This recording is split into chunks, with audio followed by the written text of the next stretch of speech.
How's it going, Welcome back to the Group from North. Welcome to my late summer lawn tour. Today we're going to be taking you around the lawn, showing you what's going on, talking about the weather we've been dealing with, talking about some of the things I've been up against, and we're going to be doing all that. So without further ado, if that sounds like a good idea to you, make sure you hit subscribe. For those of you new here, my name is Wade Murray. I'm a lawn care enthusiast as well as I worked in the industry, and my goal is to help get your lawn being the best on the block, as simple as we can for the new beginners here and for some of the experienced people to give you some great lawn care tips as well as access to great products. So without further ado, if that sounds like a good idea to you, make sure you hit that subscribe button. Check out more videos coming up on the test plots and everything else we got going on here. So without further ado, make sure you hit subscribe. Great videos coming this fall, and let's get into the tour of the lawn. So before we get into the tour, let's quickly have a conversation about what the weather's been like here. We officially had the wettest July on record in the GTA here. We had major flooding in my areas, rivers swelling, Toronto flooded notably again, and yeah, we've been basically sitting on probably one of the wettest summers I can remember in recent memory. I don't think we've had a single 5-day period or 7-day period without rain, except for the last 2 weeks when everything got really humid and really hot, and we went about 2 weeks without any rainfall. And with a lawn that is as spoiled with rain as my lawn was, it hit really hard, and we had some drought stress showing up in the lawn. It really started to show the cracks in the irrigation system. So that's kind of what we've been struggling with. We finally had some relief with some rain last week, and now I put down some fertilizer. We're slowly trying to guide things into the fall. We're going to be doing a renovation in the fall and hopefully kind of getting everything going in the right direction again. But I think we've hit the crest, as I always describe. In the summertime, you have this crest, you're climbing the hill of heat and drought stress, and you kind of hit the worst of it, you crest over the hill, and then you slowly start working your way towards that fall temperatures when everything goes back to normal. And I think we've officially hit the crest. I think we're slowly working our way back to the temperatures working ever. But some of the things I have been fighting to keep up with mowing, just because of how wet it's been having a hard time to get in there and do the mow, as well as summer is my busy season. For those who don't know, I have a full-time job. I'm a carpenter. I build decks outside, and you know, during the day when you're working when you're working 8 to 12 hour days outside, and then you come home and you're trying to keep up with the lawn and it just keeps raining, it makes it hard to follow up that way. So without further ado, let's take a quick peek at the back lawn, see how it's doing. Alright, so here's the back lawn. So a couple things. We did patch in some sod over here. It's been taken not too bad. A little bit of disease kind of fighting in there. You can see the color there. But this is where we took down that big tree. So this lawn this year has been doing way better than ever before, but that's because there was a huge tree here. You can see the big hole. The tree used to go from there all the way there. Unfortunately, the tree died, so it had to come down. But this lawn's been doing way better because it's been getting a lot more sun, and it's been getting more of a better mowing treatment. For those of you who remember this hole in the spring from when they took down the tree, it is pretty much gone. Not really around too much anymore. And then, yeah, kind of heading into the back here, we do have a little bit of disease creeping in that I've been noticing. The thatch layer here is so thick from how much shoot growth we had over the summer that it's just been struggling to keep up. But color-wise is looking really good. We just gave an application of fertilizer yesterday. You can kind of see some of the disease in here. Height-wise too, I've been keeping it a little bit lower this year just because of how much rain we received. I'm trying to keep it as healthy as I can, and I don't want to breed more disease. So we've been cutting it at a 3 3/4 this year instead of 4, which is what I normally cut at, and I have been a lot more healthy with how it looks. This lawn has been treated with the Grow Forward liquid program in the last couple weeks, and I mean, even out here, like, look at how thick and healthy this grass is. For end of July, early August, cool season grass, the color looks really good. This lawn looks great. So I haven't been this happy with my lawn in a very long time. So that's what's going on here in the back lawn. Coming up into the fall, we're just going to be doing an aeration and hitting it hard with a whole bunch of nitrogen to get it set up in next year. A little bit of seeding over there under the trees like we normally do. That's just because there's so much shade over there that lawn struggles, and up there underneath the tree. But other than that, not really seeing a lot of weeds. We did do one application of some Fiesta maybe about 3 weeks ago to take out some clover that we had, but that's pretty much all been nuked out now. and we're pretty much ready to go fall renovation wise. Super happy with this back lawn. These are the kind of results you can get using a liquid program. The liquid program really helps improve the lawn overall, give you that tighter canopy that you're seeing over here, that denser sand of turf grass. Really nice tight canopy here, no bald spots. This is what you get from spoon feeding your lawn all year with liquid fertilizers. Yeah, with the granular fertilizers, it kind of gets the lawn growing a lot, stunts it, growing, stunts it, and that kind of back and forth can cause some thinning, can cause some stress from too much shoot growth. This kind of keeps the lawn growing normally and helps keep better shoot growth over time. So that's kind of what we're seeing in the back lawn here. So without further ado, let's take a look at the side lawn where the test plots are. So without further ado, here are the test plots. So they're pretty much grown together at this point.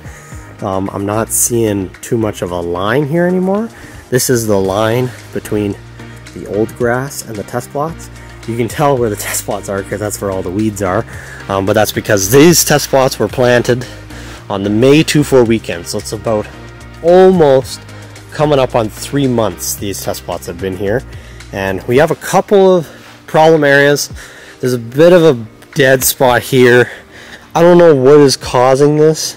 I have a feeling that there is some sort of reflection off of one of the windows that is causing a beam of light to strain in here, and that's why this is getting killed like this. I don't know if somebody dumped something here when they were cleaning the windows, maybe like a thing of Windex or something. I don't know why that spot is like that. It's been like that since it grew in. But these are the two Kentucky bluegrass plots. I know I covered this in a video last week, but the two bluegrass plots are here and here. The Mercury and the SR 2100 are those two plots here. Now we have had some killing off here of the fescue, but that is just because this is a walnut tree. I hate this tree, but it's a walnut tree and it messes with the pH in the soil. When all the leaves start falling off, the leaves mess with the pH of the soil. They kill stuff underneath it that doesn't not like to grow in acidic environments. That's why we have regalias and ferns under there, because those are the only things that will grow in that environment. But yes, so this area normally gets hit pretty hard when the stuff starts falling off the tree and it starts washing down here. But I mean, it's looking pretty good. I'm not a fan of this fescue, to be completely honest.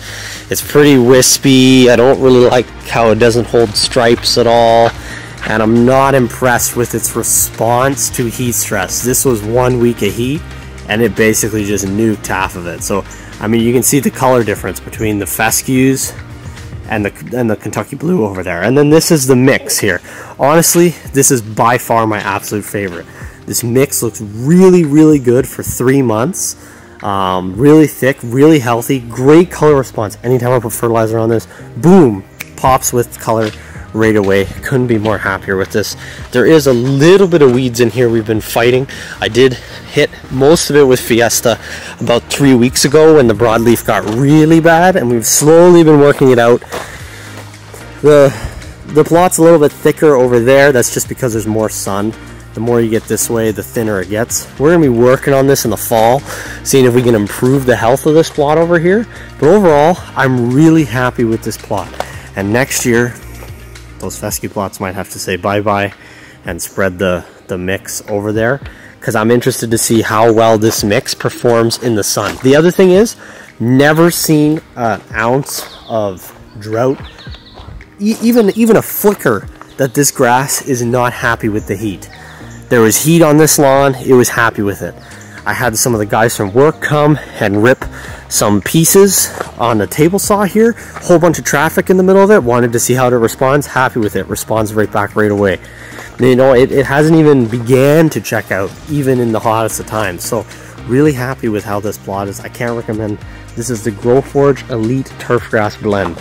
And for Elite Turfgrass, I would definitely recommend anybody to see their lawn with this. It looks amazing. So without further ado, now let's go take a look at the front lawn, the main stage. So here's the front lawn. There's a couple things that have been going on over here. Number one, There has been some broadleaf in here. I think partially that was because of all the landscaping we had done up there. Lots of traffic on here. Killed some stuff, caused some broadleaf to come in. Number two, there has been a bit of disease in here. As mentioned before, because of the tree line over there between me and my neighbors, the airflow in this area is not great, and there is a lot of shade underneath this tree. It's kind of caused some disease and moisture to come sit up against the soil. There is a lot of fescue in this lower half of the front lawn as well. That's been in here for a while, kind of over here. I don't know why it's like that, but there is a lot of fescue in there. And I find this in this late season, fescue over there does the same thing. It gets all stringy and starts kind of laying down, and I'm not too big of a fan of it, but that's kind of what's going on over here. That's why it kind of has those color response. You can see the bit of disease in there too. The thatch layer is really thick, needs to be aerated again. But over here, where the mix is, where there's more bluegrass, you know, color over here is amazing. Really dark, really prominent. This has actually been the test of the Toro Time Master. So this lawn has not been cut once this year with the riding mower. And look at how much more flat this lawn is. And look at how much healthier the turf looks. So this basically came to the conclusion that riding mowers, even though are quicker to cut, they do have a detriment to the health of your lawn. Compaction is everything. And so now I've been cycling the back lawn on a 2 week on with the riding mower and 1 week off. And the only reason I'm doing it 2 weeks on is just to kind of help with my timing. So if I have the time, I'll push mow it. If I don't have the time, I'll just hit it with the riding mower. The riding mower does leave really nice stripes, but as you can see, this lawn is definitely a lot happier and healthier. And this lawn was a problem because of the size of it. It was hard to cut it with the riding mower without doing a lot of turns. But as you can see, less disease, a lot more healthy. This was kind of the area last year where the disease came through and caused a lot of problems. So now it's a lot healthier, a lot happier, and great color. And this, again, has been treated only with the GrowForge liquid fertilizer program. And I mean, you can't argue with the results. Canopy up here, nice dense canopy, happy.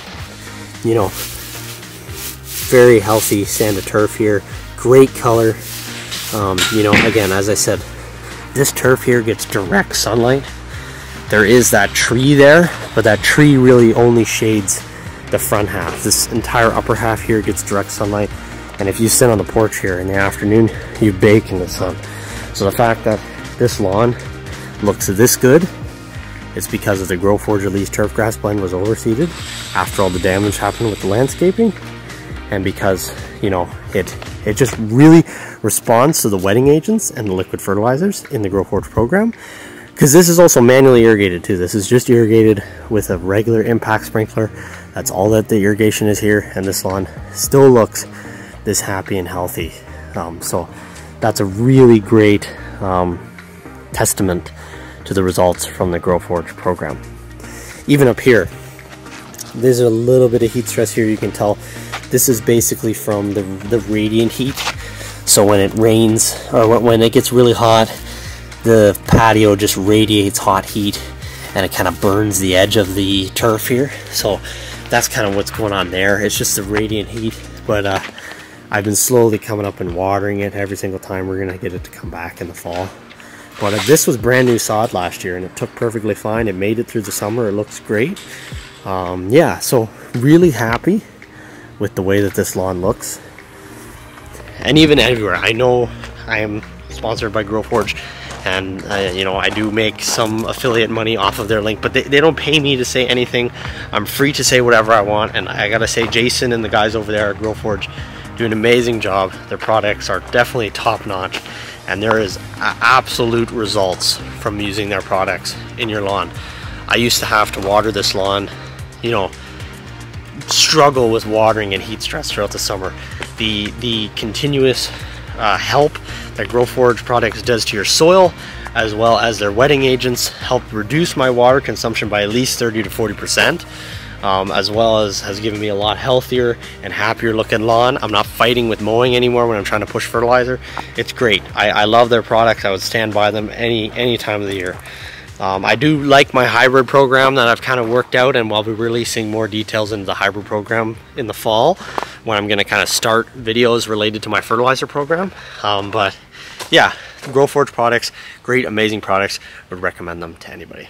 So without further ado, that's pretty much it for this video. For those of you who have stuck around for the entire year, thank you very much. I know the video uploads have been more sparse this year, but we're going to be working on that in the fall. Lots of great content planned, some test stuff going into the plots leading into the winter. We're going to see how certain ones respond. And the Great Green North, my name is Murray. As always, thank you guys for watching. And yeah, please like, comment, subscribe, share this video with your friends and family. Any questions, comments, leave them down below, or send them to my email, greatgreennorthlawncare@gmail.com, or my website, www.greatgreennorthlawncare.ca. And from the Great Green North, my name is Murray. As always, thank you guys for watching, and keep it.